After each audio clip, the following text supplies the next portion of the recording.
Apabila dipanggil oleh seorang ibu dan ketika itu kita sedang melakukan solat sunat, maka si anak tu wajib untuk berhenti dan menunaikan tanggungjawab dia sebagai seorang anak kepada ibu dia.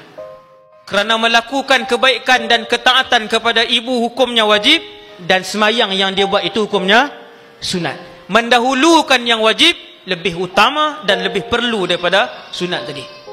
Tuan-tuan yang dirahmati Allah, nak kata doa ibu, doa ibu itu tajam sejak daripada Allah mula menciptakan bumi ni sampai kiamat. Bukan ibu sajalah, ibu dan ayah. Sebab tu ibu-ibu jangan keluar perkataan tak elok. Tengok anak dia nakal, apa macam beruk pun. Kalau disebut macam beruk, anak tu jadi beruk, jadi nakal macam beruk. Tuan-tuan, mulut ibu, mulut ayah, jangan sebut perkataan tak elok.